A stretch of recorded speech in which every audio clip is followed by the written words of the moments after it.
How you doing? Really good today. Good. Thanks for doing this with me, Matt. You're welcome. So people have asked me to provide a little intro into how I know the person I'm talking to.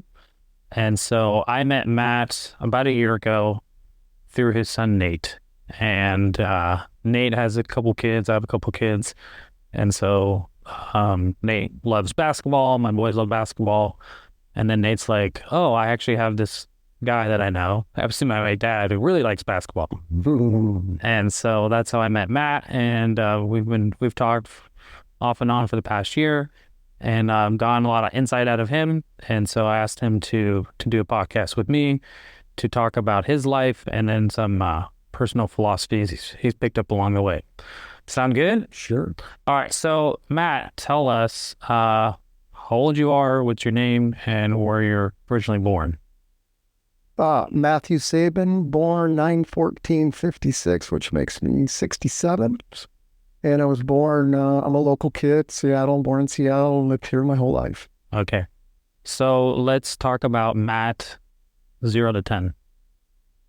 How about 0 to 20? There's not much 0 to 10. I grew up in a really, All right, 0 to 20. really good home. Okay. Really enjoyable childhood. Like most people in my generation, we spent a lot of time outside and didn't watch TV at all. And then I played sports, basically basketball and baseball my whole youth, and that was very enjoyable. In fact, because I'm local, I still have friends today that played with me when I was 10, Oh, fun. 11, 12, which is really cool. We still play golf together and stuff. So uneventful childhood, other than it was really nice. I did have a lot of brothers and sisters. That maybe wasn't so nice for me. How many? They were younger. We have, there's 8 kids in the family, and I'm the second oldest. So did you have to take on a lot of the parenting roles? Not at all. They didn't make you do that? No, I pretty much was on my own, Okay. doing my own thing. And, when I left home at 18, I think I might have had like a 3-year-old brother and a 4-year-old sister, something like that. So there's some, There was a gap in the, 8 kids is a long ways down. yeah, 8, whatever, 3 years apart gets you all the way down there. yeah. So that was that. I left home, went to college, and never looked back, actually. There you go. Okay, well, that sums that up. Now let's talk about a little more about the sports thing. Sure. What drew you to basketball and baseball? It's just what kids did back then, or? I think it's what kids did, but also I suppose I'm a little on the competitive side, and I just have a joy for it. Baseball and basketball especially, and I still carry that joy today. But I love baseball too. It's funny, my grandkids, when they hear I play baseball, I was actually a better baseball player than basketball. They go, "What? You play baseball?" Because I don't ever talk about it, because it ended, my senior year in high school. No more baseball. Did you enjoy baseball more or basketball more? I think I enjoyed baseball more as a kid. I played shortstop and just loved being like in the center of the game. So it was a lot of fun. Yeah, I told my kids I'm not putting them anywhere towards baseball. Yeah. Because I don't find it fun. Yeah. And I didn't want to have to go watch them play. And yeah. So yeah. That, for me, I was now. Nate played baseball a little bit, and it's not enjoyable to watch. But But he never found joy in that either. So it seems to have lost its luster, or a little more popular. Right? We went to one of our friends in Montana, and their kids in baseball, bless their heart. Yeah. And we went to one of their games, and it was just like, what are we doing? Yeah. And then at halftime, the mom's like, all right, we can leave. Yeah. And I was like, this is why. Yeah. You have no idea. Well, there is no halftime in baseball, but maybe. Yeah, whatever inning. Like, exactly. That's nothing how much I know about baseball. Yeah. But at a certain inning, she's like, all right, we can leave now. Yeah. Yeah, I don't know what it was. I just enjoyed it. There's just great guys on the team. And the head coach, his son played on the team, and we became really good friends. And actually, we're still friends today. And we won most of our games. That always helps. How long are those games? Like several hours? No. Back then, I don't know what it was. Hour and a half, maybe. Something like that. Basketball. Were you the best player in the team growing up? No. The coach's dad, his son was probably the best team. Did that frustrate you, or did that make you want to get better? No, we're really, Or you knew your place? You were okay with not being number one? I did. Yeah. I ask because it's like you can still be competitive, but you don't have to be number one. I think as a youth, I was just more content being on the team. I didn't have any. There isn't like it is today. It was just, hey, we're part of a team, and you're on the team with mostly your classmates, and so it's more about playing with your friends. Yeah. Whereas now today, it's much more competitive. I think as a youth. Yeah. So, but I just enjoyed playing. So. Yeah, and that's a good mindset. Have a team mindset, not a how many points can I get by myself. Yeah, and now people don't really accept this, but all that stuff works itself out. Who's better? Who's good? Who's going to be good? Yeah. It all works itself out. To me, it's like 80% genetic. And so you can work out all you want, read books all you want, but if it's not in the genes, then it's not going to happen. It'll show itself eventually. That's just, 9th grade, 10th grade, somewhere in that. You can have the theory, but when it's on the court, it doesn't matter how much theory you have. Yeah, so true. So true. So, yeah. That's funny. And so when you were late teens, early adult, did you know what you want to do in life? No, not even close. I think I was probably immature for my age. I didn't do that well in high school. I was just basically a sports kid. And after high school, I got a scholarship to play basketball, so I did that, even though I wasn't interested in the school part of it. And so I did graduate from college, though, so there you go. What was your degree in? History. History, and were you interested in it, or is it just the basketball? I was interested in it, and I had a mindset to be a teacher and a coach. Okay. So you didn't know that when you were going through college? Well, I picked it, I guess. I didn't know, hey, this is my calling or anything like that. Meaning you didn't necessarily know what you want to do in life, but at least you picked that while you're in college. Yeah. Mm-hmm. Okay. So at college, you graduated in what? 1978. Okay. And then what happened after you graduated? Well, I met a girl. That's what happened. Let's see. In between my junior and senior year, I was working at Walter Hall Golf Course, which is local. And are they still around? Yes, still here. And back then there was no automation, so you had to hand plant sprinklers. So I worked graveyard shift, planted sprinklers throughout the whole golf course during I think it was 6.5-hour shift. Meaning they didn't come up from so every night, every night, all the water was hand. You just moved the sprinkler heads. So yeah, but I enjoyed it because the graveyard had the whole day. It was in the summer. But somebody, a friend of mine, said that they were looking for a bike repairman at JCPenney. And I called them for some reason and told them it's not me, or maybe they might have called me. I said, it's not me. I'm not a handyman type bike repair guy. But they called me like 4 days in a row. And finally I said, fine. So, because it was good money and more money than I was making, and the hours were day. Like, did they ever tell you why they were so aggressive to get you? I don't know. Yeah, I never figured that out. That's funny. If only if it worked like this today. Big mistake. People calling you to come work for me, and you're like, no. Yeah. Usually it's the guy trying to get the job. Yeah. So I was, the first day they introduced me, so you put together the bikes to bring them to the toy department back then. And they sell them from there, and you put big wheels together. And so they brought me down to the toy department, and my wife Teresa was working at the counter in the toy department. So we met immediately, and she's still in a picture now. She's the most beautiful girl I've ever seen. Now the most beautiful woman I've ever seen. And so, and from there, let's see, I was probably 18, 19, and she was younger than me. We dated soon after that, and got engaged during my senior year at Western. And then we got married. I graduated in June. We got married in August. I was 21. She was 20.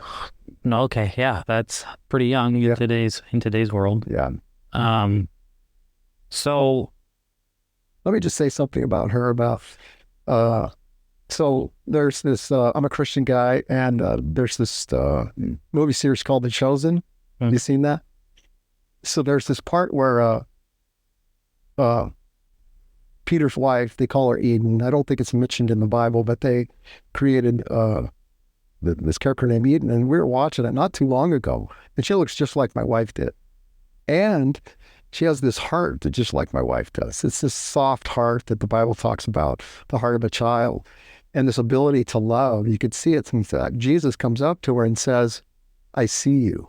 And I take that as I see your heart. I see your devotion to me. I see your devotion to your husband.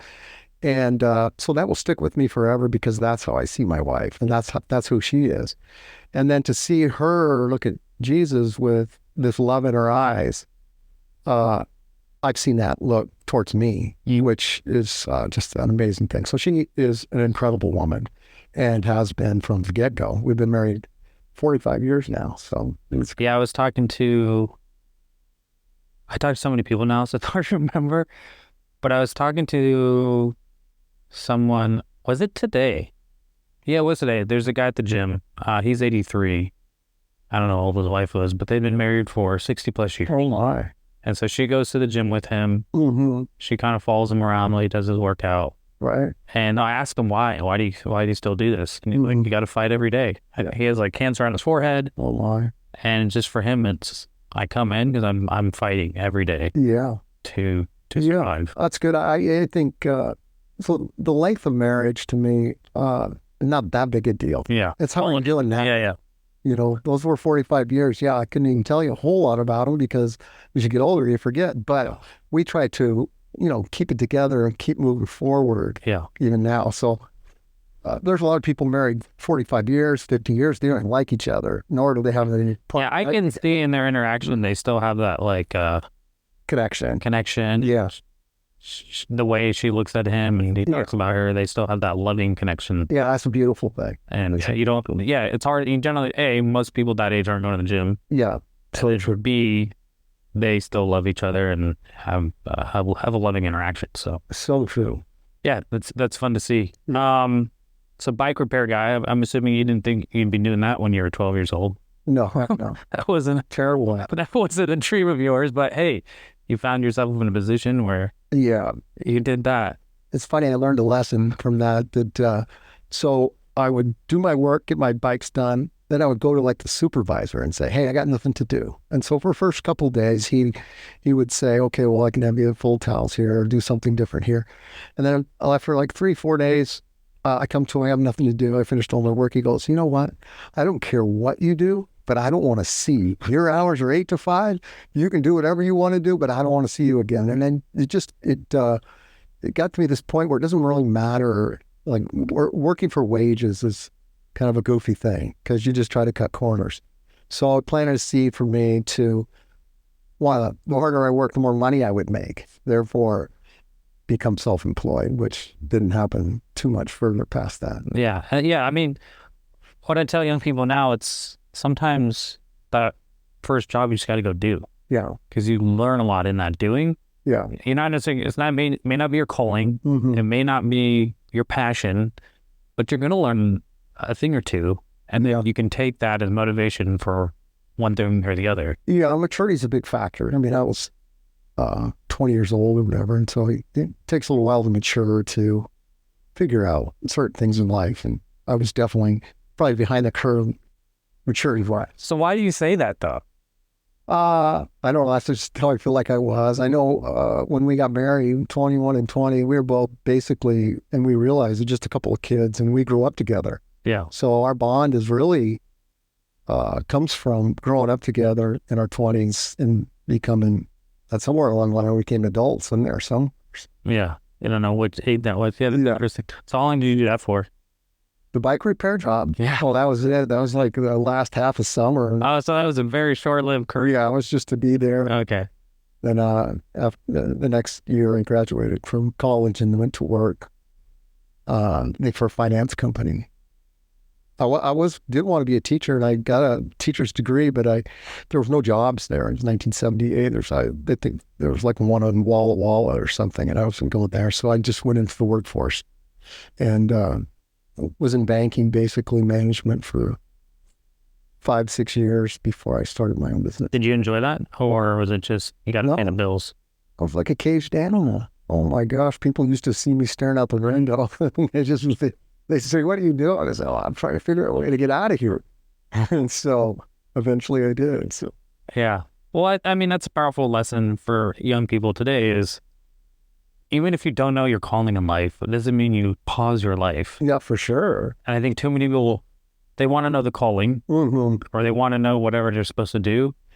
And in the meantime, they just do nothing. Yeah. And I don't think that's helpful. So true. So you can take steps forward. Yeah. Maybe it's not your ideal or best situation. Yeah. But yeah, eventually you'll figure out what it is. It seems like God directs people who are on the move. Yeah. He doesn't direct somebody that's just sitting on the couch waiting for his calling to come through. So I think being on the move, getting involved into things is how God directs people, including me. All right. So you did the banking thing. Then what?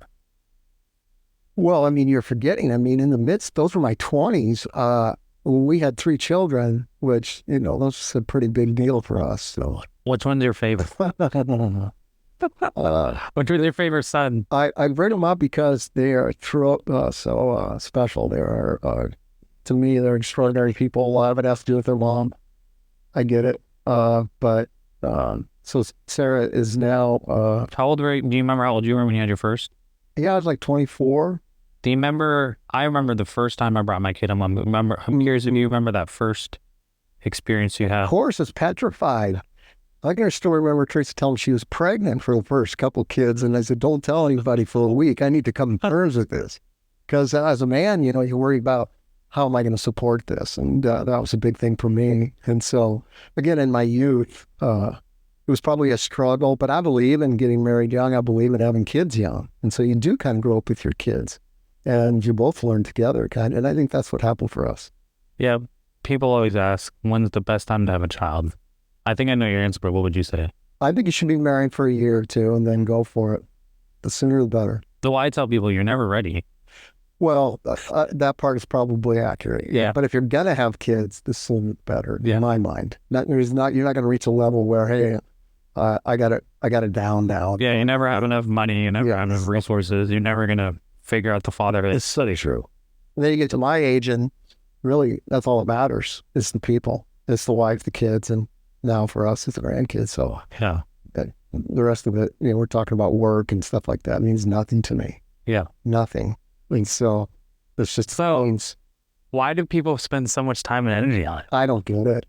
So how do we get young people to not put so much focus on it? Yeah, you know, I see Nate brought up. He's my son, so he's that's his goal. You know, he would rather be at home with his kids and his wife than work, and so he navigates that, and he does an incredible job of making that happen so far. Yeah, I mean, we look at the modern culture. Yeah, and I'm not judging it right or wrong. Just the modern culture is both husband and wife work. Yeah, and then they don't see their kids. Yeah, for 8 to 10 hours a day. It's so true. And then what happens after that? Yeah. Well, let me just share a little thing. We talked about our oldest daughter today. She's just turned 43, and a young 43. Yeah. And she has a 9th grade son, and he's on the basketball team. And Sarah stays at home with the kids. And so, but when he comes home and doesn't have to play enough in the game and stuff, he gets very sad, right? And so, and it hurts her heart, right? She doesn't know what to do. But I told her, what if you were a working mom and you worked to 5 and you never heard that he was sad, he comes home sad because you're not around and you're not a part of that. What would happen to him, do you think? And so my answer is he'd probably quit. You know, he'd probably finish this year, not turn out again because he's bummed out. But that's the beauty of having, there's not just the young years. It's the later years are actually more important, where you could be there to soundboard it. And then, because kids are so caught in the moment, right? Hey, I didn't get to play enough in this game. But you're in 9th grade. You have 4 more years. And they've already let them know, hey, you're part of our future. So you got to remember those things. And I think that's the parent's job. Remember what they told you so far. And so don't get so discouraged. Hang in there. Keep it up. Day by day. And I think that's the perspective older people can give to young people. Mm-hmm. Even at 35, now I realize some things take time. Yeah. And in my 20s, I didn't have that really, because I just hadn't lived long enough to realize, like, yes, some things do take time. Mm-hmm. I won't get that result tomorrow. Yeah, so true. So then if I talk to older people, they're like, some things take a really long time. Yes, so true. And so you're like, oh, yeah, patience. Yeah. Patience is big. Um, so family, a lot of family time in your 20s. That was your main. Like, yes, you had a job because you had to provide, Mm-hmm. but it's really you're more focused on Yeah, I think taking so. care of your When kids. I became self-employed, I was allowed to go to all the kids' sporting events, all the PTA, Mhm. all those things. I got to be involved with the kids all growing up, and I just wouldn't trade it for anything. It's just special. Yeah. So 30s was when you started your business. No, I was in my late 20s. The kids, we had the three kids. They're all young, and stepped out on my own, which uh, What was that like? that was frightening, so frightening. But He didn't have the YouTube like you have today. That oh no, yeah, not being at an all. entrepreneur. Did you have someone to look up to inspire to? You know, like, hey, I got to figure this out. I was winging it. What was it? I'm still winging. What was the business? It's kind of hard to explain, but I worked in mortgage banking, and so when somebody gets behind on a mortgage, there has to be an inspection done on the property. Well, basically a drive-by to see the condition of the home, and then from every month into foreclosure goes, there's more work that needs to be done on the bank's part, all the way to the point of when it gets foreclosed on, somebody has to go in and clean it up, get it ready for resale. So we did all that. Mm. Uh, So you must have had some contacts to get into that business initially. Well, I was in mortgage banking, so I worked for Seafirst Bank, Mm-hmm. and so they let me do their work, and then I went around to the local So mortgage. you knew there was a need there that Yeah, so it's mandatory. As a government loans, they require these certain things have to be done. So yeah, there is a need. But I was just a small little. Now there's nationwide companies that do that. Mhm. So it was just a little niche for a short time that I was able to do. Nice. Mm-hmm. Yeah, I was ran into my wife's cousin the other day, and his dad had a business transporting elderly people from, I guess, their appointments or whatever. Mm-hmm. And from that, he realized, oh, there's a whole need over here that's not getting met. Mm-hmm. So, you know how there's an Airbnb if you want to find a property to go, or there's a Zillow if you want to find a house to sell or buy. He discovered there was no website for adult family homes Mm-hmm. where if you were interested, you could go to this website and find it, or if you had a home, you could post it. Yeah. And he realized there was no such website.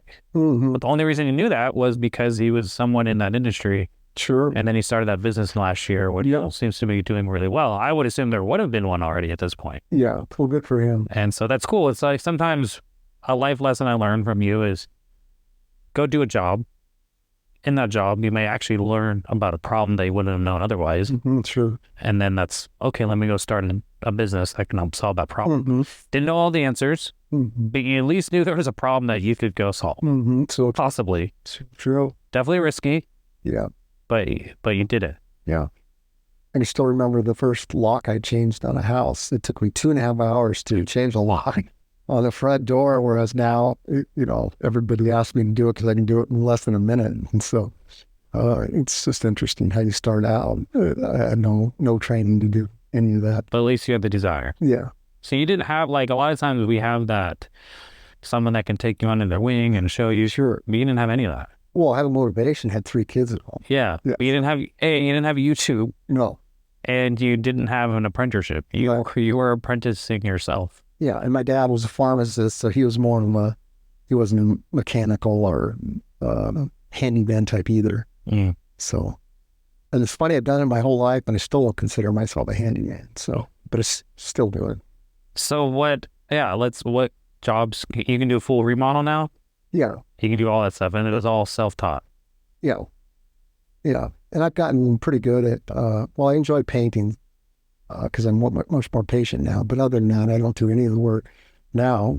But in your 30s and 40s, you would go. Well, still, I've been mostly a design guy, and I'm very organized, and so running a business comes natural to me. Mhm. But doing the work is something more I delegate.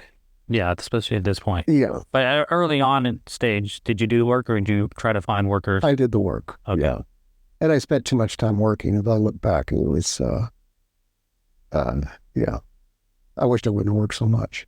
You wish you would have, because I think a lot of times people start a business, and then they feel like they're the only ones that can do the business, Yeah, and then they're like, I don't want to give it to that guy. It's like, well, You should if you actually want to keep leveling up the business. Yeah, I've heard that, but I think if you own a business, you can't run away from it. You have to be in there if you're going to be successful. Yeah. I don't believe in delegating out certain responsibilities because I don't think it's wise at all. So when it's your own business, it's your neck on the line. Right. You're going to do things way better. You're ultimately responsible. Yeah. Yeah. So that part I don't regret. It was just all the work that you took on. You took on too much work. Yeah. Well, I just think I work too much. I wish I could have spent more time with my wife, to be honest. And she would say the same thing. So I'm making up for it now. What kind of projects did you take on? Work-wise? Yeah. Anything that would make money. Anything a bank asked me to do. So your primary customer is the bank. Mm-hmm. So you had an endless flow of customers from the bank. Well, it was all tied to the delinquency side, mortgages. And so I worked for 4 to 5, maybe 6 different mortgage companies. And then they would send me their work and then I would do their work. And I came to a point where I had to either get bigger and I included Oregon and Idaho with Washington for a while. Wow. But after that, I decided it's not for me to get bigger and because it became a more computerized and more national thing. So I had to get out of that and I forget what I did after that. Same field, but I think then I started maybe buying houses on my own and just working on my own houses instead of so much the banks. Yeah.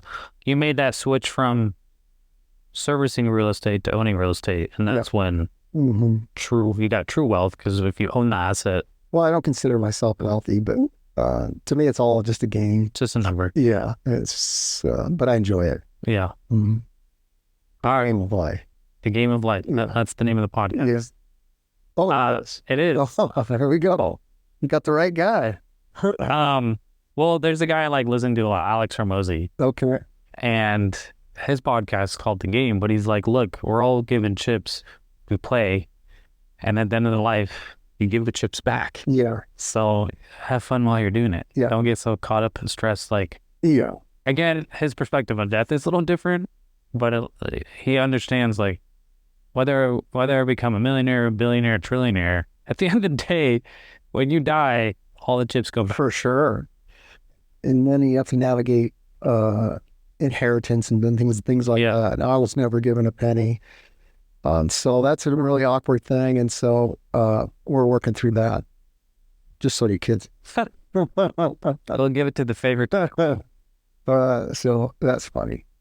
All right. So I guess 40s, 50s, 60s was all just working on your business? No, not at all. So once the kids grew up, I started doing marriage counseling. Yeah, what got you into that? Because you had the perfect marriage? No, not at all. Just a desire, and I think it came from God. What age was that? Well, I probably like mid-30s. And so I became a man of faith, I would say, in my late 20s, maybe. So it's another thing that happened in my 20s. But also, both Teresa and I, we led Bible studies. I was doing men's Bible studies. She was doing women's Bible studies. And I can still remember where we were sitting in church, and she turned to me one day before church and said, it would be nice if we could do something together. And it wasn't long after that, it might have been the same week, maybe the next week, an associate pastor was walking down and asked, would you guys be interested in doing premarital counseling? And so that's where it started for us. We got asked by a church, and so we did that for, I don't know, still doing it, I guess, 25, 30 years. So what's and I know you probably try not to judge the people that you're pre-counseling, but what are some tips or success that you see if people implement this early on, they tend to be more successful? Well, I personally believe a lot of it's tied for your families of origin. And will you look at those? And will you be able to identify the negative parts of that and the positive parts of that? And will you do it with truth, I guess, instead of just saying, my parents are so wonderful and we're just going to copy that, or the opposite. My parents were terrible and I'm going to do the opposite of that. So I think a lot of that's tied to that for me. But then there's so many other issues today. There's the drugs, the alcohol, there's pornography now. So what were the issues you saw 30 years ago or when you started? Were there different issues back then? I don't think so. I think it's the differences between men and women have been universal, but since the beginning of time, I think it's a big factor. I don't think there's a lot of guys that understand the wiring of a woman, and it blows them out of the water once they get married, the differences. And for women, I agree. I don't think they understand a man either. And so it takes some effort to accept. I told Teresa today that I was wired to be in the field because she likes me to be home a little more than I am. And I said, well, I was wired to be in the field, and I believe, God will. So even now, she wants you home more? Yeah. To do what? What would you do? Hang out. She likes hanging out. What would you do? Well, we walk a lot, hike, she can think all kinds of things, go to lunch, go to dinner. Because like there's periods in my life where I was like sick, I couldn't work. Yeah. But after a period of time, you're like, this is actually not that fun. She likes to stay busy too. I mean, I'm not saying just... Yeah, I know. I'm more joking. Yeah, I know. But yeah, there is something inside me that pushes me to push on in life. And so I think there's a part of her that would prefer me to be less pushy in life. Okay, so I'm about to get married. What are the 2-3 things you say, hey, Josiah, so you need to look out for? Well, I'm first ask, so big thing now is premarital sex. And so I'd ask up front, where are you guys with that? And I can tell you that I'd say 9 out of 10 or 8 out of 10 people that I've met with have been involved in premarital sex with their partner. Even Christians? Yeah. Would you say it's about the same percentage with Christians? No difference. Really? Yeah. And so I would talk about that, but also about previous sexual partners. It's a major issue in come together. I think it has to be talked about. When you say, what is that? When it has to be talked about, what are you actually talking about? Body count? She's acknowledging that experiences, how it happened, are there regrets to it? And this is very glad it happened. This is with both couples. This is both of them. Let's go. Let's get it on the table. Are they comfortable in sharing that? Oh, you think anybody's comfortable with me? You got the wrong thing coming. So if Jessica's pastor ever listens to this, maybe she won't. We had a talk one time. So I was deployed in Iraq. And so I wanted to get her pastor's blessing. So I actually called him while I was in Iraq, and she was on the line, but he didn't know. Oh, wow. And so she heard the whole thing. But that's like our little, so if he ever listens to this, now he knows that she was listening. Yeah. He never asked about that. Yeah. I think he just asked if I would be able to provide for her. Yeah. Now I live with finances. Yeah, I get that. Most of the people that go to premarital counseling are going to a church. They're part of a church. They can't really go, maybe ask those kind of, maybe they know the kids' parents. It just doesn't, there's like a formatted thing to premarital counseling that was really useless in my mind. I would agree. And then I went to another one where they're like, who's going to buy the toilet paper? I was like, if this is marriage counseling, then I'm good. So yeah, for sure. So I would agree. Whatever little you know me now, I think you realize like, I want to get to the real meat of it. And I think you're a guy that does that. That's why I enjoy that out of you. For sure. So you're sitting here with a couple. Well, why bring up their past or history? Because are you saying that may affect them in their future marriage? Definitely. Previous sexual partners have a lot to do with trust. And then all of a sudden, you can't really start your relationship without trust. You're in big trouble. So it has to be talked about. I mean, they could tell me, no, they've already talked about it. There's different ways to handle it, but it's going to come up for me if we're going to be successful marriage. And then, you again come down to family origin. Like if you're both coming from divorced parents, you got to tell me why it's going to be different for you. And I can tell you the experience. Most people cannot. They can't tell me that, and so they have to figure that out. Why are you going to be different? And then when I ask about why did your parents get divorced, a lot of us don't know. So you need to find out. So what happened there, and why is your marriage relationship going to be different? So you're getting them to think and then come up with a game plan. Yeah. Is there a book you recommend? Well, I've recommended several books over the years, but I can't think of them right now. Okay. Yeah. I have a reading list at home. I mean, uh, to be honest with you, not a marriage book, Honest to God by Bill Hybels.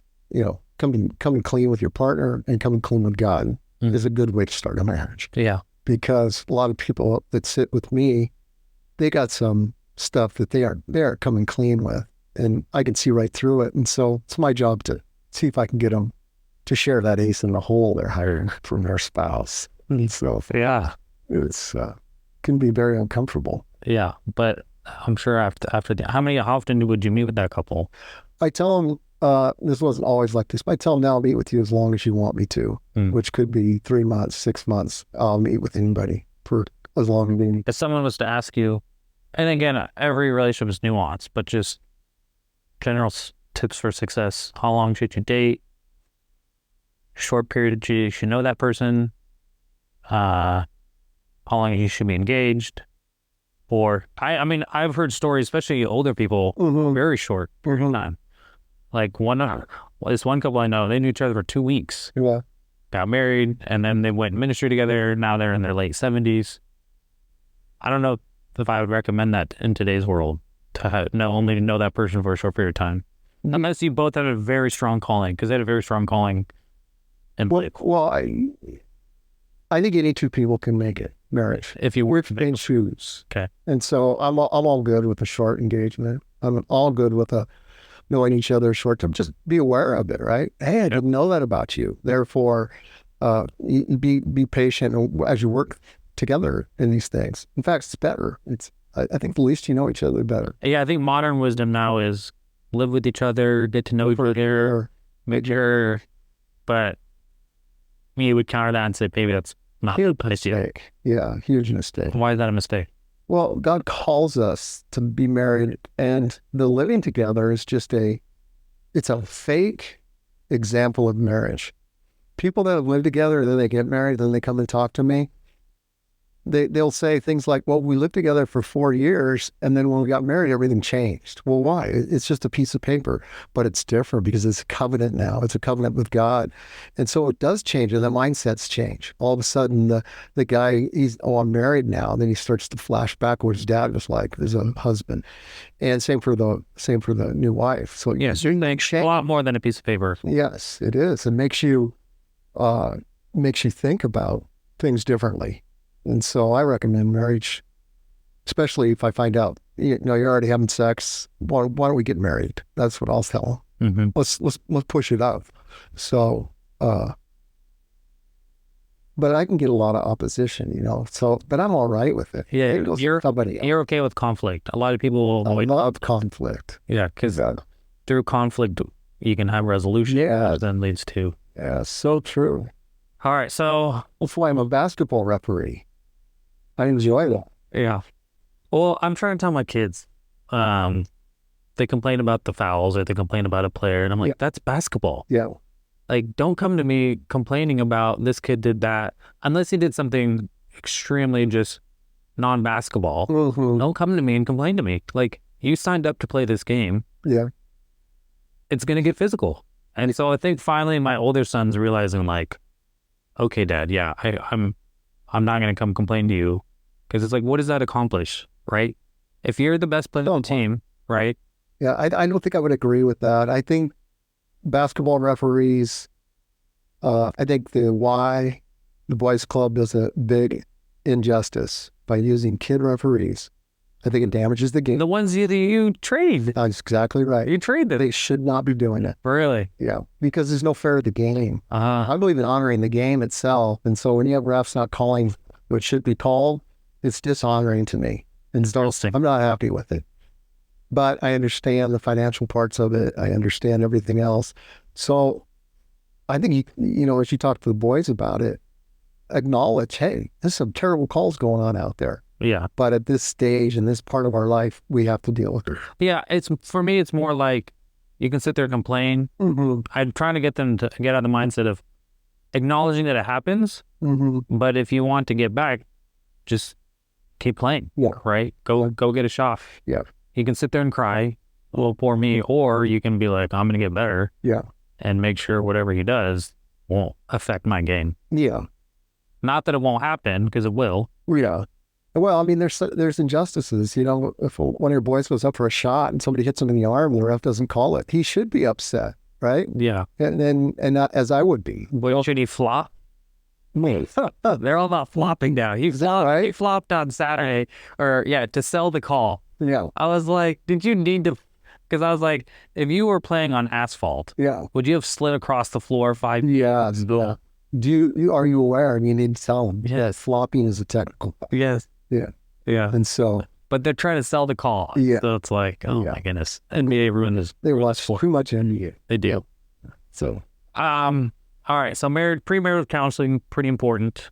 Premarital counseling lasted.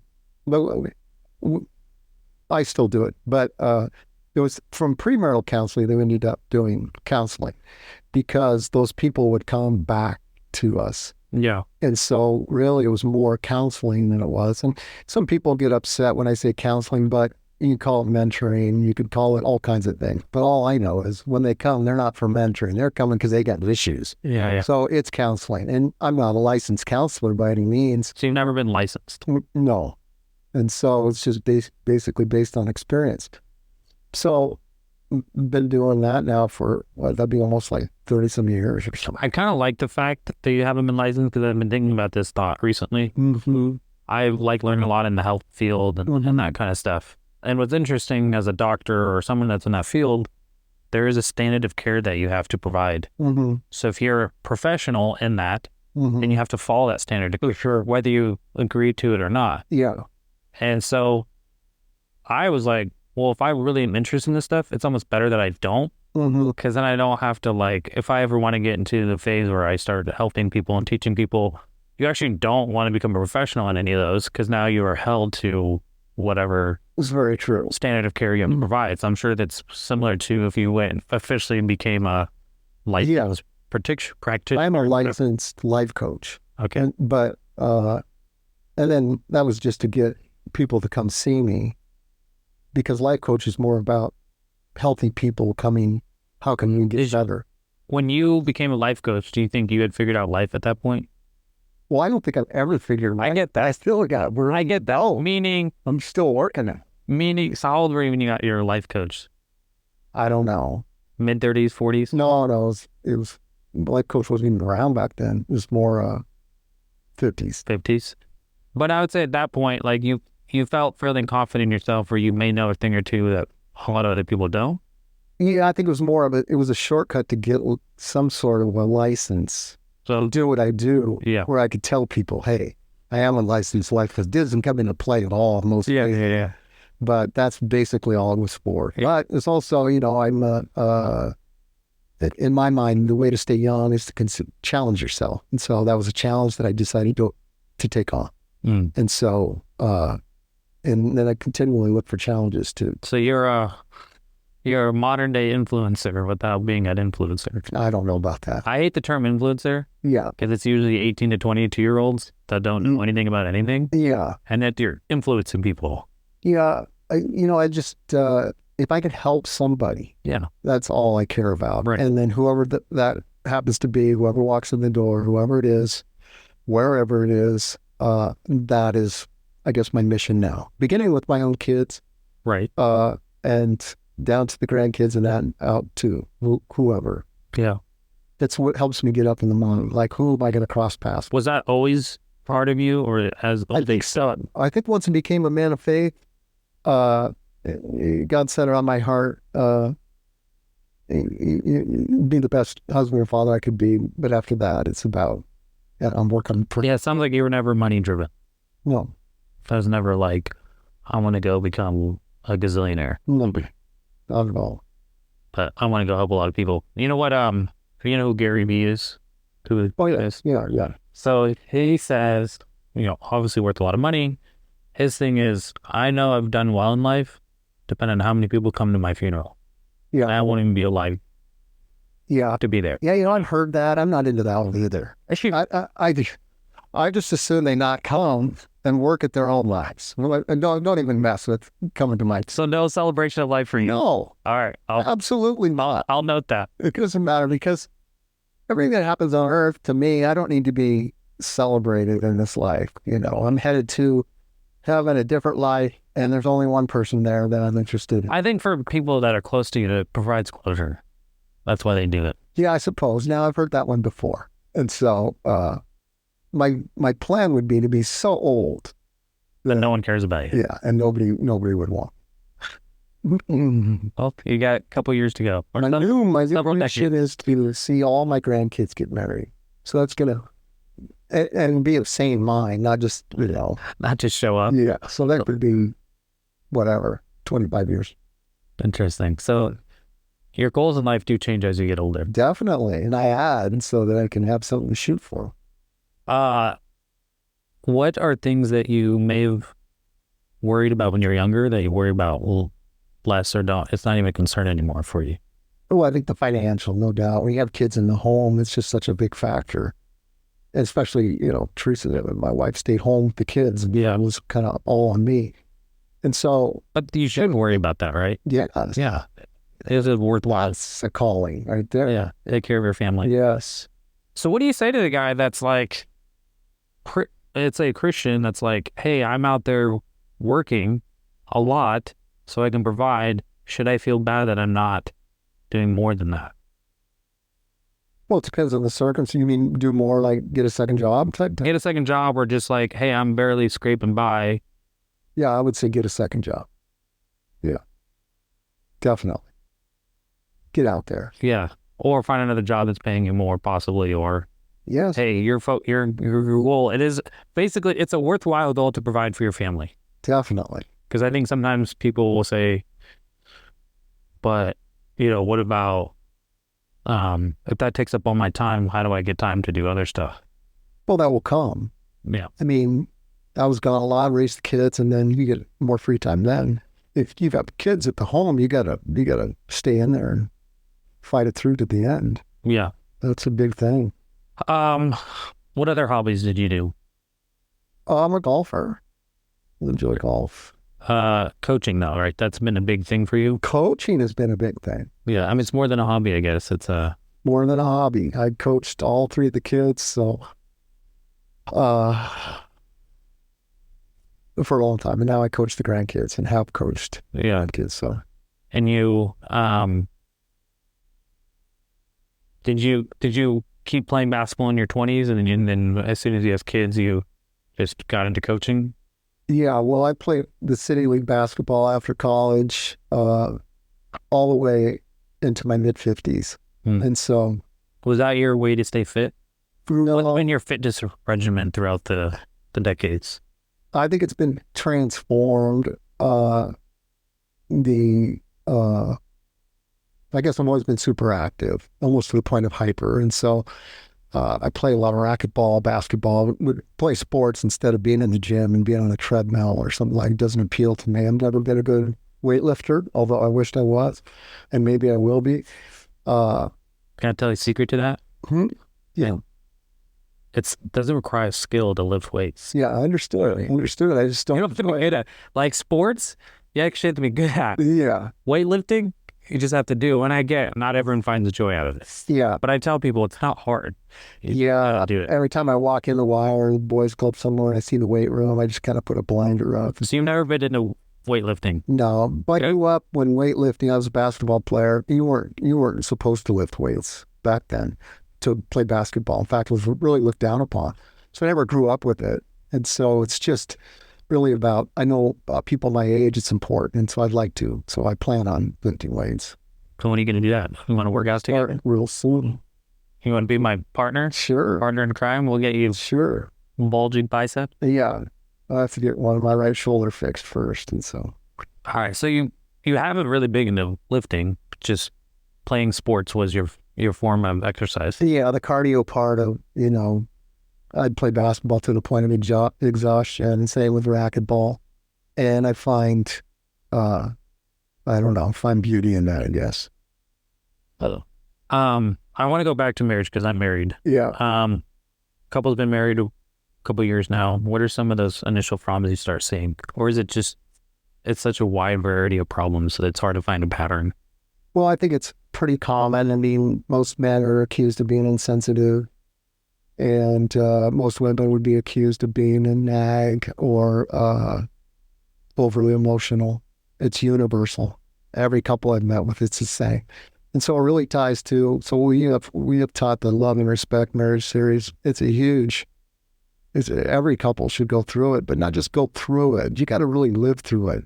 What does that mean personally? So you got to put some work into it, not just show up at a class or something. And so the idea that husbands love your wives unconditionally, that's a big thing. Most guys that I've talked to, they get it. Yeah, I'm supposed to love, and I fall short. Most guys are like that, right? Mm-hmm. And so they want to be better, but they don't really know how. But at least they'll admit that they fall short loving their wives. And wives must respect their husband. Now, there's an issue for our culture, because most women would say, well, as soon as he starts doing this, as soon as he starts doing that, I will respect him. But the Bible's very clear. You respect him for who he is.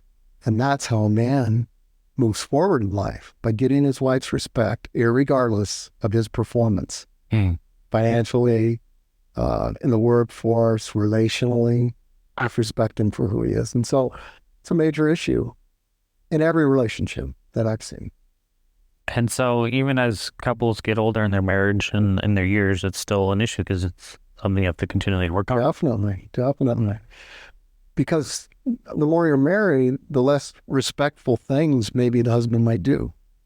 And the longer you're married, maybe the wife does some unloving things that it's really hard to love, right? And so marriage is a spiritual issue to me. And so it's a continuously, you have to forgive. You have to go to the Lord, help me forgive, move forward. And so marriage is not for wimpy people if you're going to do it right. Yeah, there's a concept that I've been thinking about more lately. It's some things in life are finite, like a basketball game. It's finite. You know when it's going to end, when it's going to start. There's rules. But other things in life are continual. Yeah. Right? So like fitness, you never reach fitness. For sure. It's a lifestyle. Yeah. And so with marriage, I think a lot of people have a lot of focus on that wedding day because that's something you can plan for. They say so much people put all energy into the wedding night or the wedding day, but little energy or thought afterwards. Yeah, so true. Because most of them that they're just going to follow through with what the parents did and everything's going to work out. And it's just farthest from the truth. The marriage has never been more difficult than it is in our culture today because of all that's going on. I mean, women are pushed to be the independent.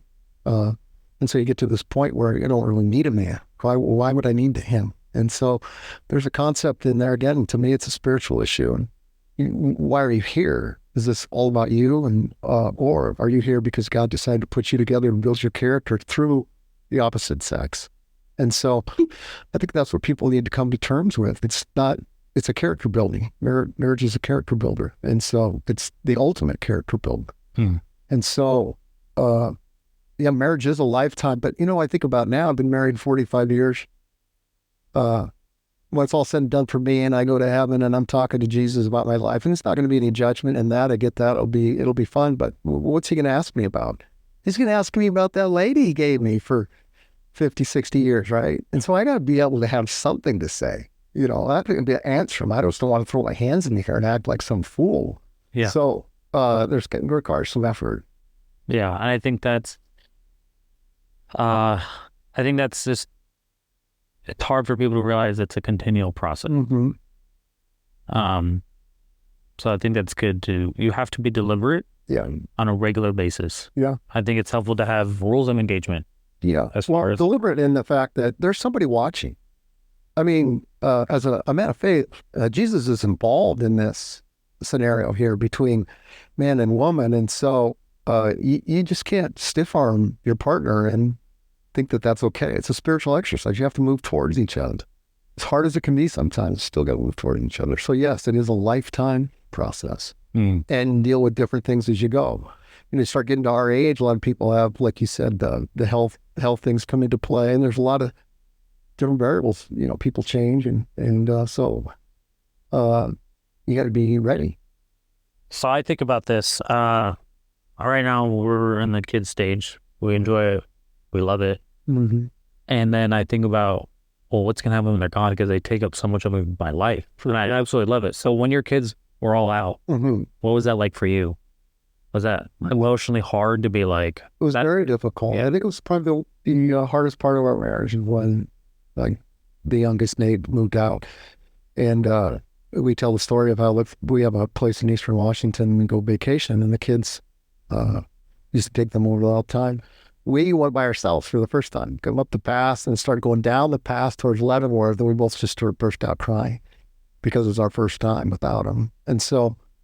It was very difficult for Teresa for sure, because she spent all that time. That was her whole life. And so I don't know that, you ever overcome it, really. You move on.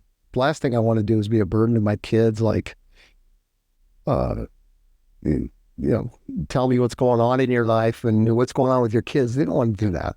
So what we have tried to do is have a life of our own. So when we do get together, we can share, this is what we're doing. The last thing they want us to do is quiz them down on how they're doing as marriage partners and parents. And so we don't do any of that. Yeah. Unless they ask. And that's where my pushback to you is some people won't ask. Like we talked earlier today. Yeah. And I was like, I would have loved it if in my early 20s, if some dude would just come up to me and be like, hey man, don't think you're that great. Don't think you're that smart. You haven't figured life out. Let me help you along the way. And maybe I would have been hesitant. You wouldn't have listened to him? I disagree. I disagree. Maybe I'm different because I don't know.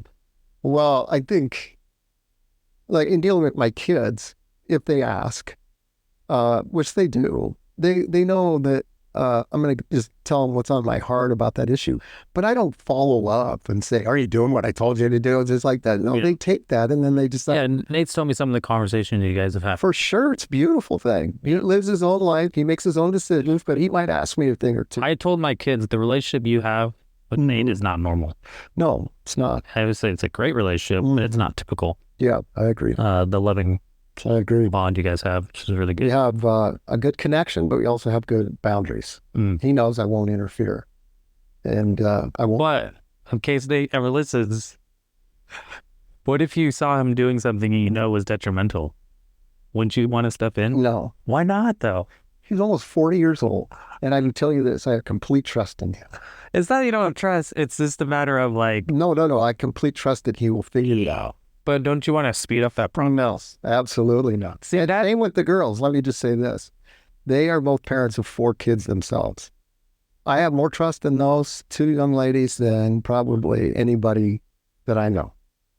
As far as parents, and let me just say this. They are married to very special people. All 3 of them. And so I have no worries with them. So it's not a matter of... worries or concerns, I should. Okay. So here's where I'm going at. And it's not just about Nate, but it's about, I'm a parent with 4 kids as well. Yeah. So we know a thing or two because we've had 4 kids. Yeah. So we generally know, hey, if you do this type of behavior, you'll probably get this type of outcome. Yeah. And so when you see parents with just terrible kids, I don't say anything to them, but it's like, I know what most likely what you're doing. You're not happy with your child. Like, so Jordan Peterson, he has a whole chapter about this. Like, if you don't like what your kid's doing, change it. Yeah. If you don't find your kid tolerable, change it. And so sometimes it's like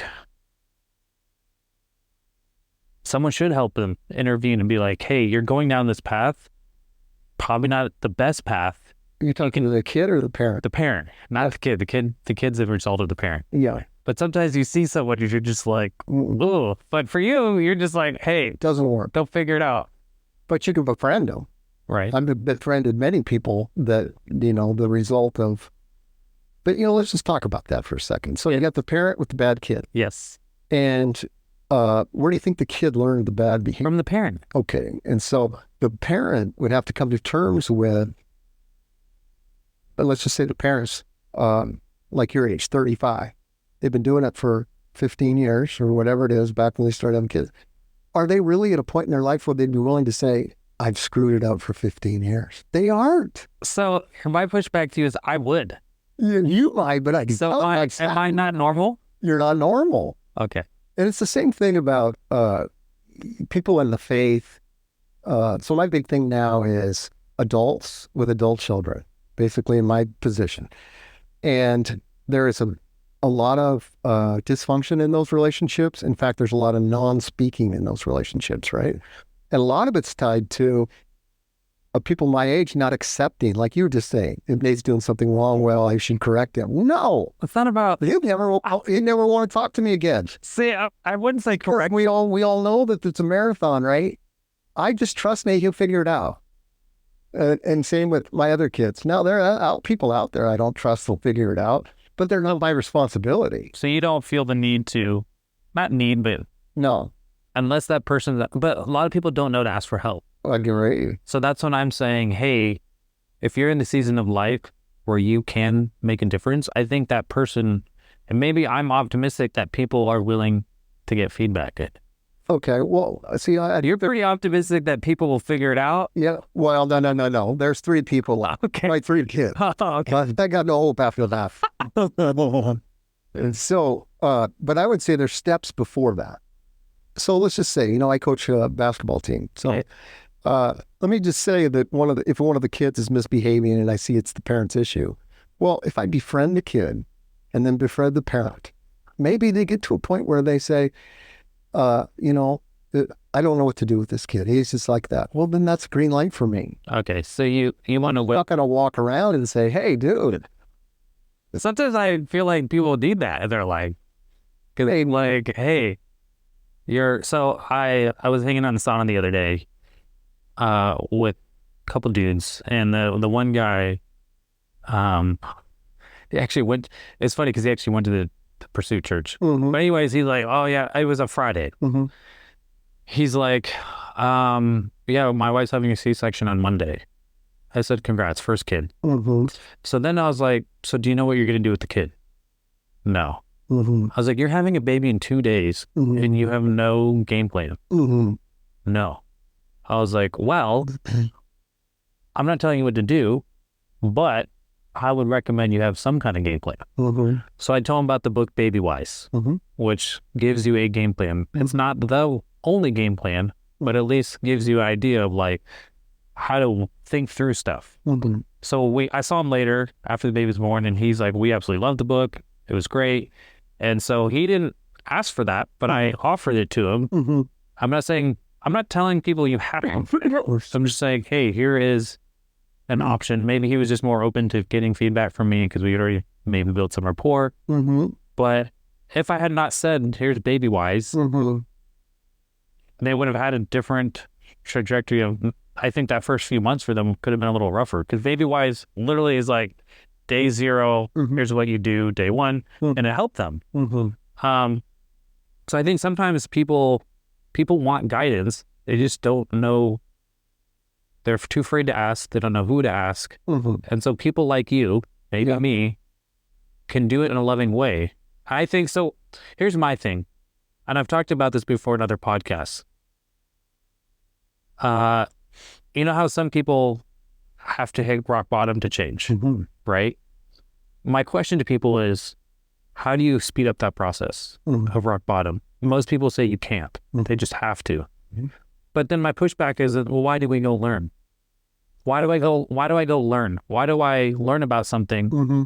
I'm proactively saying I don't know something or I have a misconception about something Mm-hmm. so I can go change my behavior. So what am I doing? I'm speeding up my learning process because I'm proactively learning about something. Well, so I can that's change my wonderful. behavior. So why? I'm talking about changing somebody else's behavior, though. Right. Yeah. Well, I think that's wonderful if you see somebody that you care enough about to research and then to approach them, not in a authoritarian way, but in a like, hey, have you considered this?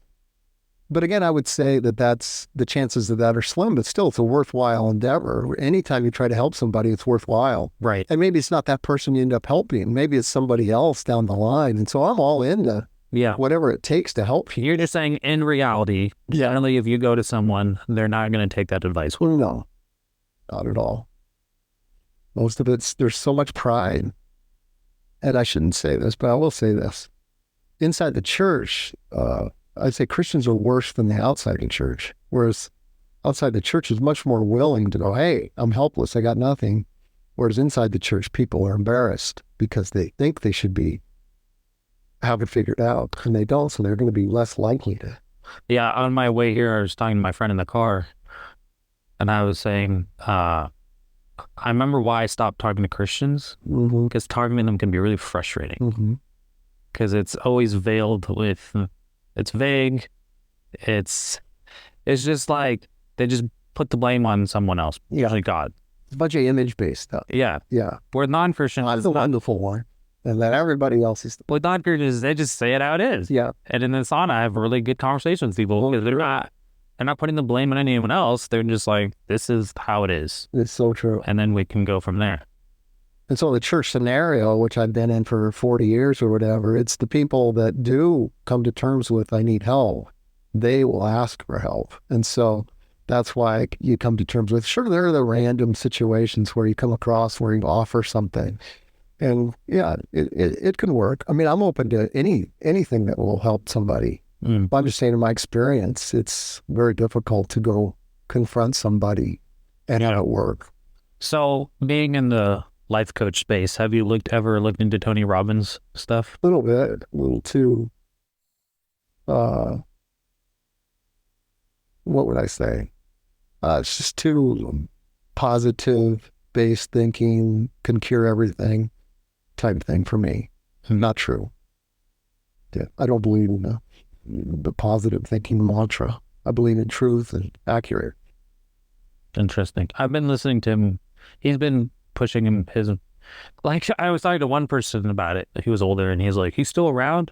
Like, he was a big thing, and then he kind of like niched down. Yeah. And now I think he's expanding in. But let me say, you can find something positive from anybody. Right. You can listen to all the podcasts or the sermons you want to. You'll find something good in it. And it's just, is it a biblical-based theology that Robbins preaches? It's absolutely not. But you can still find good in it. So I wouldn't say that's somebody I'll listen to.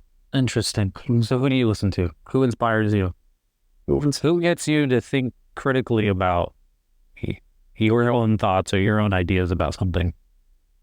Probably now it's probably Driscoll out of Arizona. He used to be the pastor up here. The one with the book scandal?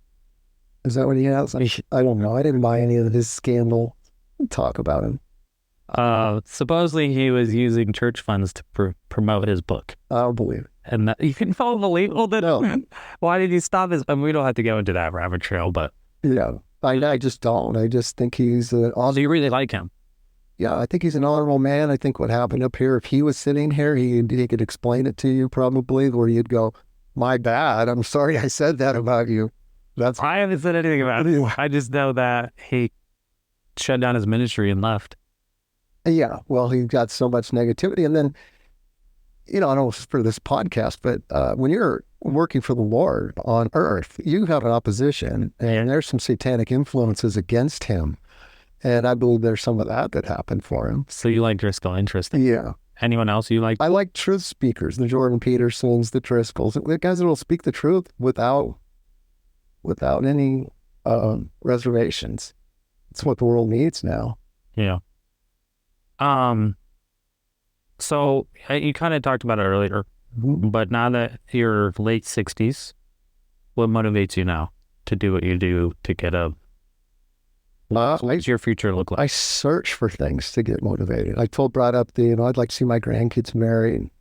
I get to coach my grandkids. It's quite a gift that I get to do that. And, I look for things to motivate myself. I don't have any intention of retiring, or whatever that word means. I've always looked for things to motivate me. My grandfather, I don't know if I'll get the story right, but my grandfather died in he worked in the mines, come from Yugoslavia, and he came with his father. And when my grandfather was 10 years old, his father lost a leg in a mining accident, went back home to Yugoslavia. But my grandfather stayed at age 10. That back then they lived in their villages, Yugoslavia. So he stayed when he was 10, and then he died when he was in his 40s. But so I look at that as motivation. Because of him, I'm here. I need to earn that. I need to live my life to the fullest, to the end. to honor him and what he did, his sacrifice. And so I look for things like that in my life to keep me motivated. That no intention of slowing down, the Lord willing, of course. I mean, health-wise. So Yeah, a lesson I get from that is you want to get mini goals throughout your life.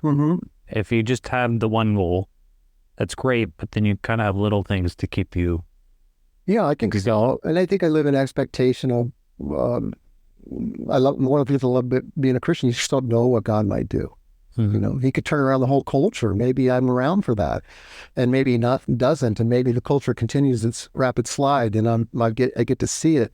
For me, if I get to do maybe I have a part, you know, that I can play in the midst of the kingdom on earth, and so that's what I hope for. A lot of counseling things have gone away since COVID, and so I do need to restart what exactly I am going to do for the next 30 years. All right. So we've talked about this, and hopefully he watches this. I'm 22-year-old, don't know what to do with my life. What are some basic steps that I can do to, like you said, start moving? Yeah. So we're talking about a single 22-year-old? Male, yep. Yeah. Well, the first thing, you got to come to terms with who created you. Okay. Secondly, identity. Yep. And secondly, come to terms with the home you grew up in. Okay. Good, bad, indifferent. Label it.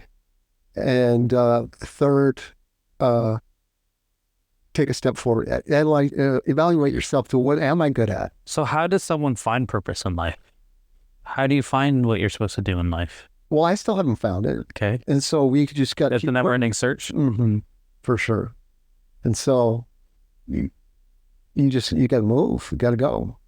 So if you're stuck, maybe depressed, not happy, how do you get out of that? Stuck and depressed, again, is a spiritual issue to me. And so where are you at with your relationship with Jesus? And then the church is a good church is a big asset for people. I mean, that would be a good thing to do, to go. A lot of people won't want to get involved right away, but you go to church every Sunday. And then through that, maybe you find a singles group for 22-year-olds, or find a group that you could be connected to. And then from there, you know, God just directs. He directs a man on the move, and especially when it's in the spiritual arena. So you just can't sit still. If there's reason for depression, though, you got to find out, right? Yeah. Is it because you're so overweight? Is it because your dad beat you as a kid? What are the reasons? And talk to somebody about them. Yeah. There's no shame involved in those things. It's not like you caused them. Right. So send them over to me. I'll try.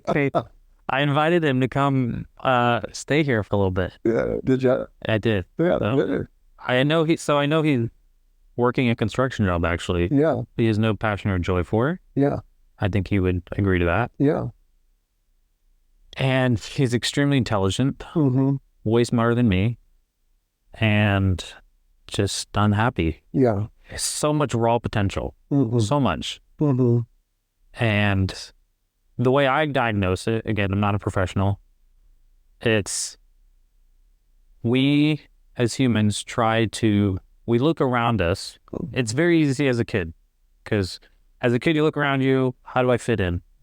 As an adult, you may not acknowledge that, but it's more subconscious as, how do I fit into the people around me? And when you realize you don't, that can be scary. Because then it's like, well, I don't fit in. That's okay. But there is somewhere in this world where people you could fit into, or problem worth solving. So that's what I tell them. I'm like, dude, sometimes you just have to, at your age, take a risk. Yeah. Right? Not with your life, but just with, you have to go do something dangerous. Take a risk. Go do something that normally you wouldn't want to do. Yeah. Or think about doing. Yeah, we talked about this before, but for a 22-year-old, to me, growing up is hard. The 20s are hard. I mean, he doesn't have to have an answer in his 20s. He may never get an answer. What makes it hard? Because there's so much variables out there. So is it harder today than it was before? Definitely. Well, why? Way harder. It's way harder to find a wife. Okay. Because a lot of women don't want a husband anymore. And it's a lot of like so hard. Well, the relationships are harder. Okay. Because there's so many more variables. So besides the woman thing, then what? Why is life harder today? Like, I truly want to know. Life's harder because most people's upbringings are way different than my generation, where the mom stayed home. The family itself was much more, I would say, healthy than it is now. Whereas you got all these daycare kids, there's just a lot of things to work out once you get past that. And so I think that's what makes life hard. And then all the political stuff and all the, just so much going on in the world, wars and all that kind of stuff. It's difficult to navigate. How do I fit in all that? And so I think it's really hard, but you got to come to terms with life as a long marathon. You don't have to have it figured out in your 20s. But like you said, you got to move forward, try something different. But you know what I would tell that 22-year-old? He needs to find a wife. So I push back on that. Yeah. And here's why. My pushback is if you are internally messed up to a point where you can't function well, and then you go get married, then you're bringing that. I'm not saying you're going to have it all together when you get married. Yeah. But if you are depressed, sad, whatever, dysfunctional, not in a negative way, but just not functioning well, sure, then you add someone to that. Yeah. You're going to add her to your misery.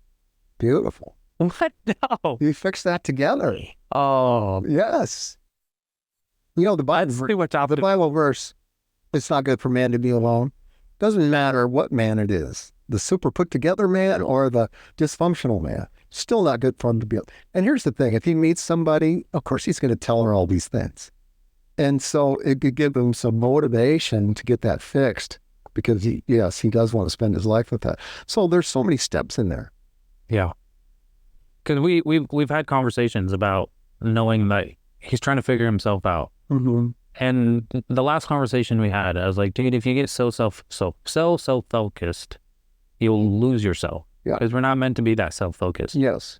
And so I told him, when I'm learning about, because everything I tell him, I'm doing myself. So it's like, it's not just theory. Like I just started this whole new project, right? And it's like, dude, I'm telling you things, because I've learned it from people that have been doing it. So it's not like some brand new secret.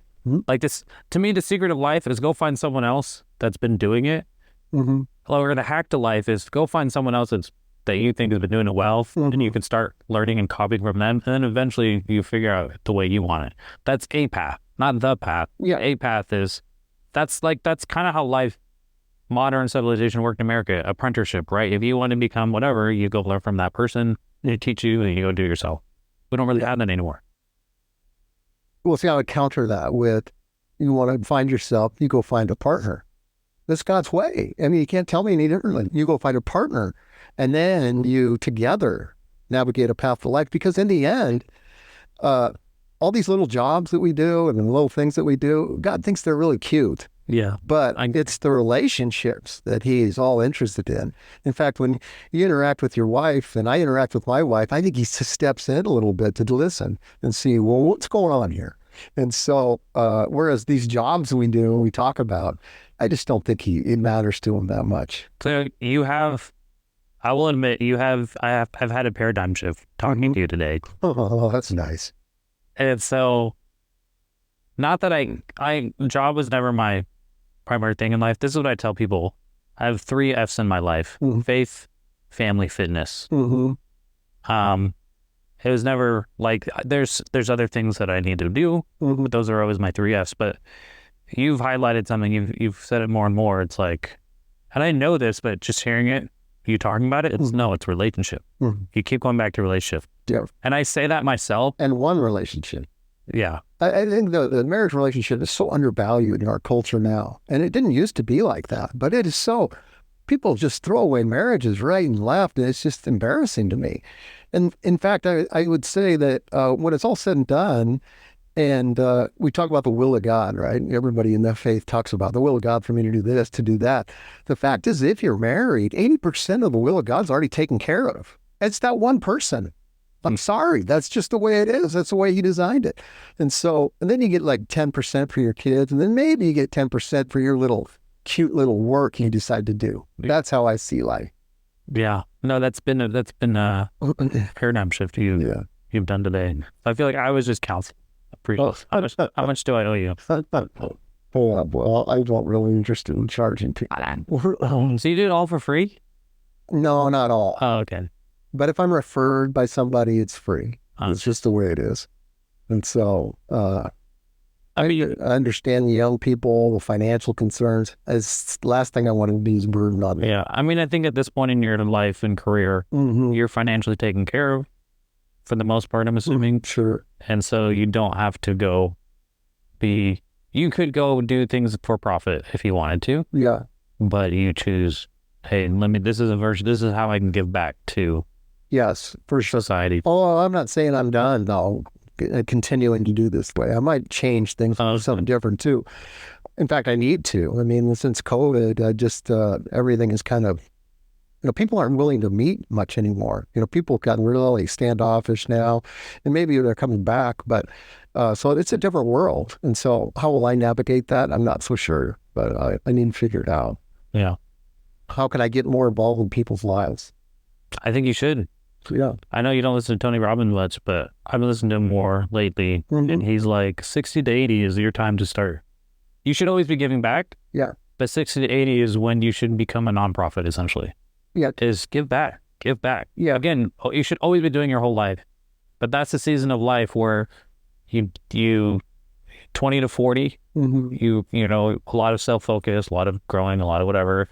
40 to 60, you kind of have life figured out, but hopefully 60 to 80 is when you're really able to give back. And that's kind of what he preaches and teaches now at that age group. I'm not so sure about like the phrase give back, because then it's about you. You're doing it. You're doing it to, give back. I don't like that. It sounds selfish.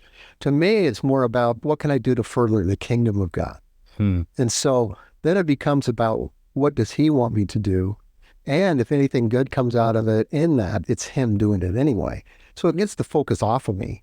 I don't need to do anything give back wise, but I'm a child of God and I'm a servant of God, and therefore I would like to continue that. And so I wouldn't call it giving back. I would call it building the kingdom in whatever area. So throw a curveball at you. Fire them. So the guy that doesn't get married, or the gal that doesn't get married, so they don't have that calling in life. Yeah. Then what is? Well, tell me how many people that is. 1 out of 1,000? 1 out of 5,000? I did a relationship seminar down in Seattle, maybe, I don't know, 5-7 years ago.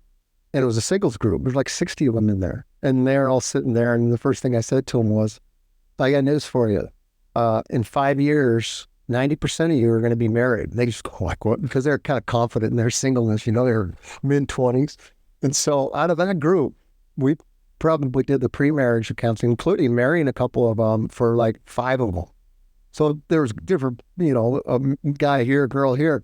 They ended up getting married, as the road goes down. So this idea that, somebody stays single their whole life, it's not God's design. I'm sorry. I mean, I understand there's a calling. There can be a calling on somebody's life where they stay single. But as somebody that grew up in the Catholic Church, come on. Yeah, there's a lot of scandals there. What happened there? Yeah. So you can't tell me it's God's plan. It's not. Yeah. So. Because nuns aren't supposed to get married, right? There's pills that are breast, and then you have. And they ended up doing all the sexual abuse and over the years and stuff. So I would say there's very few of those people out there that are called to be single, and usually it's called to serve the Lord. And so I'm going to stand by the fact that 22-year-old needs to find a way. All right, no, I'll pass along, but I would. So what I was saying in that vein was, it's not so much of knowing, like it is helpful to know thyself, but not so much to the point where it becomes all consuming. So I told him, when I'm learning about whatever it is, I'm more or less learning about how do humans function. And then I can apply that to my life. So I really like learning about like how does fitness, that kind of stuff. So it's not so much about how do I function, it's most humans behave a certain way. If you do this, you get this outcome. That's why I get to learn about myself, is by learning about how the human emotions work. This year I'm putting a lot more on mental and emotional and relationship health. A lot of it for the past several years has been about physical, because I enjoy that. Yeah. But that's how I learn about myself, or about humans. Because then I know, like, if I understand psychology better, or philosophy better, or just a human emotion, now I understand why Like, and you would probably test this kid that's crying all the time. Well, is he getting enough sleep? Mhm. Right? Well, no. And it's like, well, then maybe your kid should get a little bit more sleep. Or it's like the parent's like, hey, I feed my kid a lot of sugar in the morning, and I wonder why he can't pay attention. Mhm. That it's like, it sounds basic, but it's like, well, maybe you shouldn't give him sugar in the morning. Yeah. But if you give him protein, that Yeah. would be a game changer. So that I like learning about that stuff. Yeah. So then I'm learning about myself, but not just myself. Yeah. I'm learning about humans in Well, general. that's good.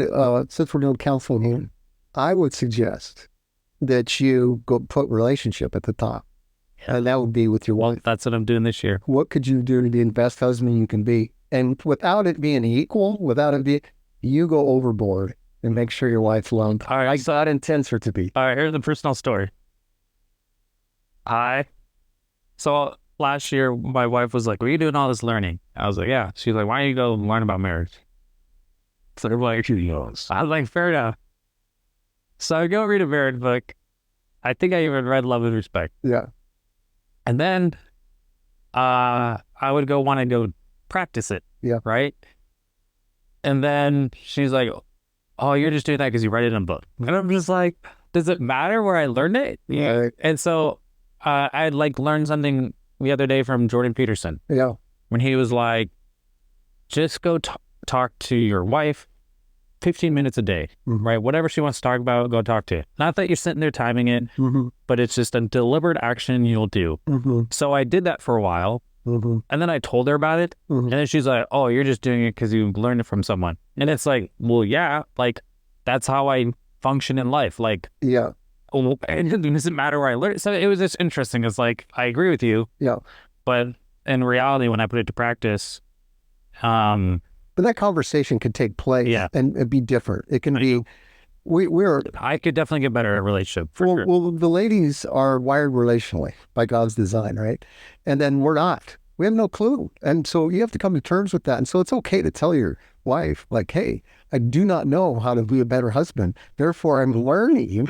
And it'd be nice if you would accept what Right. And her counter was, you're just doing it because they told you to. Yeah, but that's okay. She says that.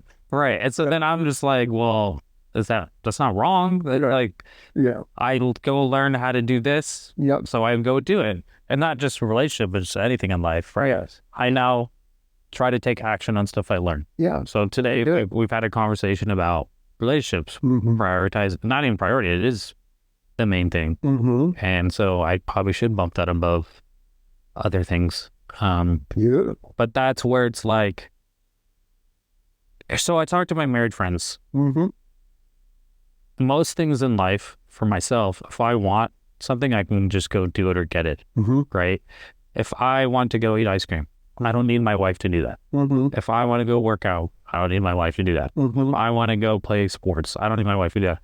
But in marriage, if you need your wife. It's like, I can't force her to. And so that's a tough because everything else in life that I want, I don't need her for. Okay, this is very accurate. This is really good. Let's continue. Yes, please. So you have to come to a point where, what could you do to include her?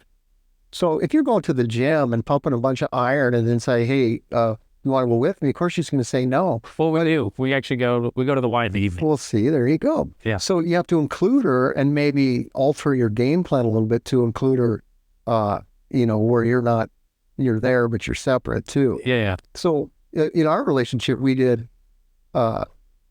started walking a long time ago. And so we walk quite a bit, almost every day, up to, how far we go, let's just say an hour to an hour and 45 minutes, pretty much. That's a lot of walking. It is. And so she loves that. And then, I don't have my cell phone. And then who do you think does most of the talking during that walk? See, that's marriage, right? That's just like her way of being able to have me, what she complains about. I don't know.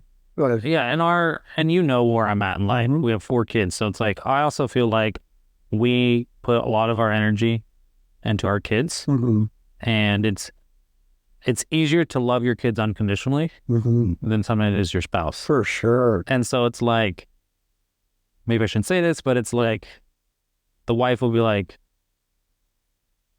I don't know if I should say this, but it's like the love you have for Emma, why don't you give some of that to me? Yeah. And it's like, I love you both equally. It's just easier to love her. Yes. Emma can do whatever, and I would still love her no matter what she did, right? Sure. Warts on my face, don't care. For sure. Right? She can beat me up, I wouldn't care. I get it. And so I think that's a tough thing because it's like, we as individuals love our children. Yes, we try to love them together, but then sometimes it's like the love of your spouse is different. Yes, wait a minute. But you like the 22-year-old need to look at lifespan. You're only like 12, 13 years away from not having a kid. I ask her about, do you think about life without kids? Because I think about it. Yeah. And She's so, like, no. yeah, she's probably in the midst of it all, but you need to. You should think about it. And so if you think that the kids are all going to go and then all of a sudden you're going to switch a different gear, it doesn't work that way. And so you need to prioritize her now. And yeah, Emma's great, but Emma's going to have a man in her life and you're not going to be too happy about it, but it's going to happen. And so you got to come to terms with that you're going to have to let go of Emma someday. Yeah. And that's not an easy thing to do by any stretch of the imagination. But here's the thing I would like you to think about is those boys of yours. They may not say anything about it, but they're watching their mom. Oh, the mom. You have to say Emma. Yeah. And so the number one thing that you could do for those boys is how you treat your wife. And that's the best gift you can give them. Because however you treat her is how they're going to treat theirs.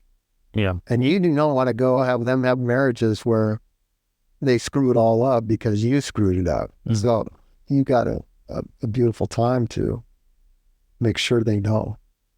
All right. 2 more questions. Sure. I can let you out of here. Okay. First is with kids.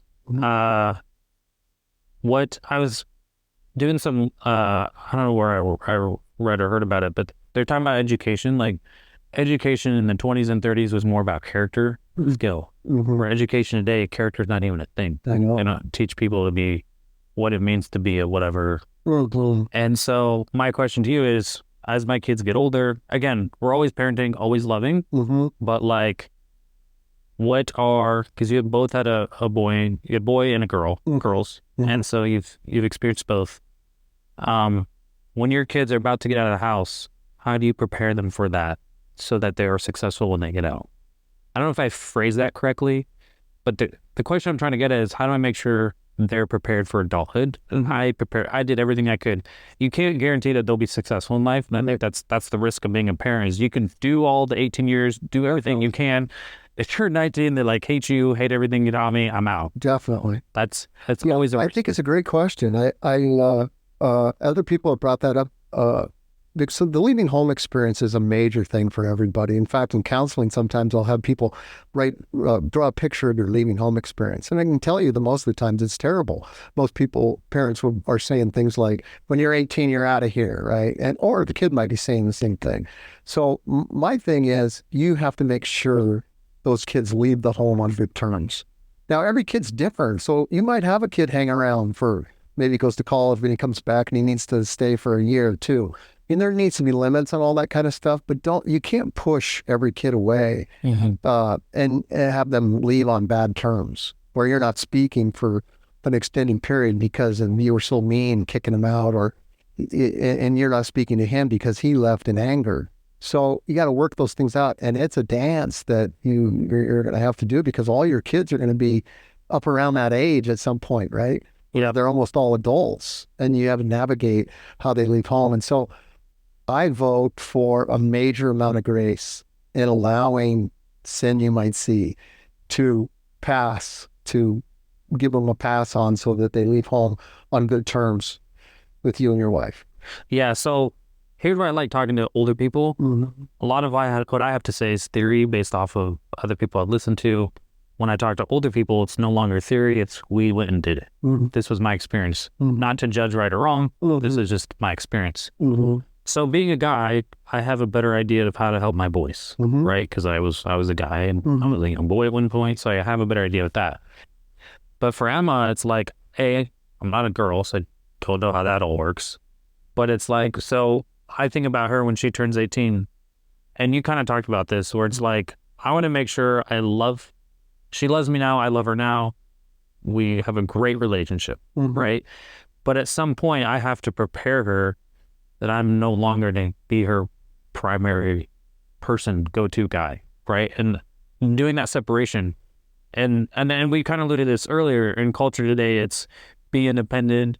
You don't need a man in your life. Be boss babe. Well, let me just stop you there for a second, because separation happens way more between same sex. So there's going to be a bigger separation issue with your wife than with you. In fact, you're going to play a pivotal part in that girl's life as she moves towards adulthood, and it's not going to be because of separation. She's going to need you. And so, yeah, I wouldn't agree with that, but you need to fill in when your wife and her come to, there's going to come a point where Emma says, I'm going to do it better than you. And I didn't really appreciate the certain things and this, and that. You have to fill in for that and cover for your wife and try to help Emma navigate that. But it's going to happen. Separation happens, but it's more same sex than it is opposite. So you're going to have a harder time probably with your boys than you are with Emma. But I mean, you don't need to train her to do anything. You don't want her thinking about another guy, another man in her life. Well, that's what I'm saying. I want her to be strong. I want her to. Why? Not physically. I'm not talking about physically. Just be like, not some girls. They get to 18 and they know nothing about anything. Yeah. And it's like they just need to hurry up and go get married, which I guess is fine. Well, you got to come to terms with dating between 15 and 18 or whatever it is. We wouldn't allow the girls to date until they were 16 unless it was in a group setting. And so to navigate, our girls were very opposite. We had our oldest Sarah she's a fun-loving girl, and so she liked to be out and about and enjoyed that. Whereas our middle girl Jill's much more structured, and she'd tell people to take a hike if they crossed her, and so really different. So you have to deal with them differently. But I can tell you this with Emma, you have to spend time with her individually, all the way up to 20 or something like that, and not in a lecture mode, right? And we're just hanging out. So she comes to terms with, what does a man look like that I want to be with? And so it's going to have some shape of yours. And so it's a daunting task for sure. But yeah, one I look forward to. It's a lot of fun. Yeah, kids are. People always say, when should you have a kid? When you're never ready. Yes, for sure. But also, when you have a kid, enjoy every stage. Yeah. Definitely. I like one thing with Google Photos, it will highlight pictures that you took before, so it's fun. So we can see, oh, that's what they were like when they were 2. Right. So I never want to rush. Mm-hmm. It's always nice to look back. Yeah. And so I think the seasons are different for me. I really struggle with baby years, and my best years as a parent were when the kids were teenagers. Yeah, but it's such a short period of life. Yeah, not really though. I mean, we're talking like 14 to 18. That's 4 years. Just to be involved in there. Yeah, that's not that long. Well, you got 3 of them. That's 12 years. 4. I have 4. I did. It's a lot. I'm not saying it all happens during there. Yeah, it is. There was so much as a parent that, you got to trust your kids, right? Did you, once they hit teenage years, you were more side by side versus lecturing them? I stopped lecturing way before that. Yeah, I was side by side. But again, I had such a trust for them. And again, a lot of it has to do with their mom. I understand that she was an incredible mother, but there wasn't ever a time when I doubted their character, many of them. And so it was a lot easier to go into. We certainly had the dating talks and stuff like that. And I talked to a few boys myself and that. What tips did you tell Nate when he was a teenager? What did you tell him? I can't remember. What was the talk? We probably talked about, I just kind of let him grow on his own. Me, he probably won't like this, but emotionally immature for his age as he grew up. And so it wasn't my role to. One thing as a parent I came to terms with is, it's not my job to push the kids to develop quicker than God has their time. God has the timeline, basically, is what I'm saying. It's for me to follow that timeline. When are they ready for certain things? And really, every kid is different. And then I don't think I ever wanted to cross that, to shove them into different. So Nate said, to push back, he wishes he would have done more than that. Yeah, he says that, but I don't believe it. And he can say it, we can live that way, but it's not. We'll get him here next year. He wasn't mature enough to be pushed. Now, I asked all 3 of the kids that same question. So I'd ask them to could I have pushed you harder? Yeah. Could I have pushed you harder? You did an after-action review after they all left the house. Yeah, and their answers were all the same. They said, Dad, it would never been different. For instance, in sports and in school. I mean, I think there's some part of it, you are who you are. And I see that in our kids, who they were is 8-year-olds is who they are today. There's a lot of truth to that. And so what good does it do to me to try to transform that or change that? Or it doesn't. It's just a privilege to go walk alongside them and then to see who they are today. It's just a beautiful thing. And so I'm glad I didn't butt in. I've seen that I remember I had kids when I was growing up, their parents would force them into certain stuff. Oh. And the kids hated it and they resented it. Yeah. And so it's like, but as a parent, sometimes your job is to put your kid in uncomfortable positions. No. Never? No, I don't think so. Like, what good does that do? That could be traumatic. I'm not saying permanent damage. All right, so let's take this example. My kid doesn't eat vegetables. Good for him. What? All 3 of our kids didn't eat vegetables. Oh, this is not going well. Yeah. I would be the one educating you and how to be a better parent. Well, here's the thing. They may eat them now, but they didn't want to eat them. So what we did is we gave them carrots every night. They like carrots. And maybe an occasional green bean. They had to take one or whatever that is. We both came from homes where we were forced to eat what was on the table. We both determined before we got married, we would never do that. And so we never forced them to eat anything. Now, I would say things like, we would put I don't know. I think they like corn a little bit, but now corn's bad for you. So what good is it to do all the vegetable thing anyway? So we told them, if you don't eat all that, there's kids starving in Africa. They would love to have that for dinner. And my kids would say, or like Nate would say, like, well, hell, I'll help you package this up and we'll send it down to those. And so the dinner time became more of a fun time than a strict, you have to eat this and that. I know our kids definitely don't struggle with that. Yeah, the hack that we learned, Jessica figured out, she gave vegetables before dinner. Yeah. And so if you make it its own meal in and of itself, and then when it comes to dinner. Well, kids eat before the age of 18, I don't think it's a factor in their lives. They can figure that stuff out as they get to be adults. Then they can go through the part of how do I get my kids to eat vegetables, right? I see all my kids dealing with their kids too about it. It's universal, right? Getting your kids to eat the right things. And it's not perfect. And so my pushback is, because I like the science behind it. Yeah. You can change the behavior of a child based off of certain things that you do, encourage certain lifestyle. Well, there's extremes in there. Well, I'm not saying people their kids aren't eating bad. I'm saying those are extremes. In fact, the naturopath I talked to says you can eat anything you want till the age of 35. Yeah. And then you can transform yourself after that. I don't know. I definitely don't agree with that. Well, I do. I do. Because you can eat a lot of stuff, like a body frame like mine. I can eat a lot of stuff, 25 to 35, and my body would not change externally, maybe internally. But the body's a magical thing. Everybody comes to terms with, or they need to come to terms with, the food issue, right? Yeah. Mine's been a lifetime journey, as it is for a lot of people. But in the human body is an amazing thing. So agreed. And this is where I like the fact that we can disagree and stuff. Yeah. That's like, I don't see you as an enemy. Right. I don't dislike you. Sure. It's just like, hey, we don't agree on that. Yes. And that's totally fine. Yeah. But we can still enjoy each other's Of course. Maybe we won't always talk about that. Like if every time I came to you and talked to you about that one specific thing, eventually you'd be like, dude, enough. Right? Yeah, like you were asking me how many times I have broccoli that week. Is that what you need? Yeah. If there's a point of disagreement or whatever, and we constantly talked about that, then I think we would get annoyed of whatever. Of course.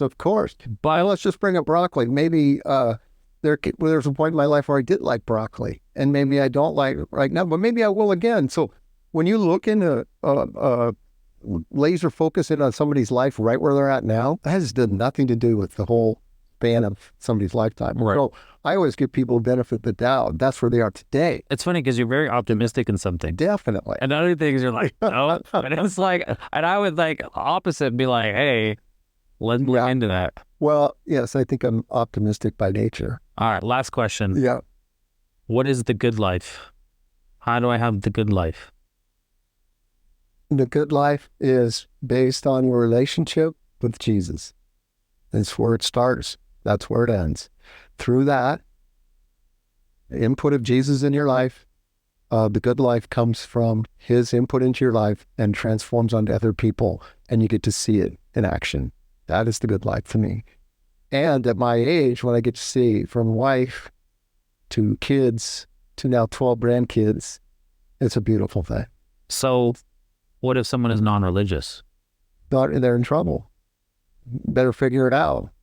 Give them my phone number.